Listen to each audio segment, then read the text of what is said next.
तर मित्रांनो, सध्या सांगली जिल्ह्यातलं तापमान 41 डिग्रीपर्यंत चाललं आहे. आणि या तापमानामध्ये जिव्हाळा फाउंडेशन मिनी जंगल प्रोजेक्टमध्ये जे आम्ही काही झाडं लावली आहेत, त्या झाडांवर असंख्य पक्ष्यांची घरटी, त्यांची लहान लहान पिलं, त्यात त्यांनी अंडी घातलेली वगैरे आपल्याला बघायला मिळतात. आणि आज सुट्टी दिवशी या ठिकाणी झाडांना जरा पाणी चालू केलं होतं मी. आणि ते पाणी चालू केल्यावर ड्रिपचं एका ठिकाणी लिकेज होतं.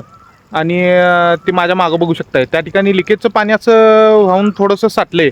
आणि त्या पाण्यामध्ये ज्या चिमण्या आहेत, त्या आमच्या मिनी जंगल प्रोजेक्टमध्ये वास्तव्यास असणाऱ्या, तर त्या चिमण्या मनसोक्त त्या ठिकाणी डुबकी मारतात आणि तिथलं जरा पाणी पितात आणि परत झाडावर जाऊन बसतात. बघू शकताय तुम्ही.